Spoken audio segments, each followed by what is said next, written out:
فاسألوا أهل الذكر إن كنتم لا تعلمون.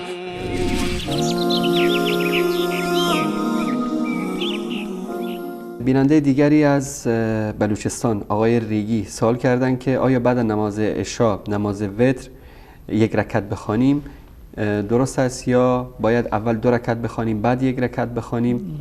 اگر خب این سوال اولشون از باز جزء دیگری هم داره. خوندن نماز وتر چندین صورت داره. 1 رکعت هم جایز هست، یعنی تنها باشه که 2 رکعت قبلش نباشه.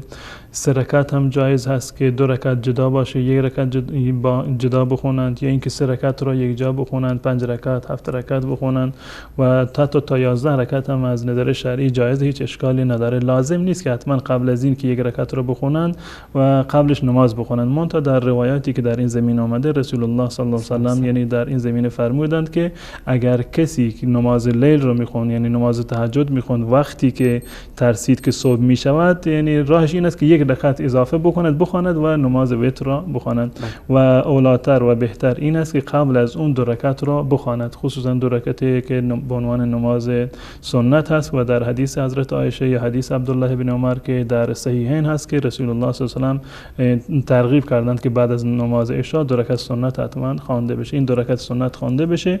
اگر توانست 3 رکعت نماز وتر بخواند که بهتر هست، اولاتر هست، و اگر نتوانست فرصت نبود یا نمیخواست میتونه 1 رکعت هم اکتفا بکنه، اشکال شرعی نداره.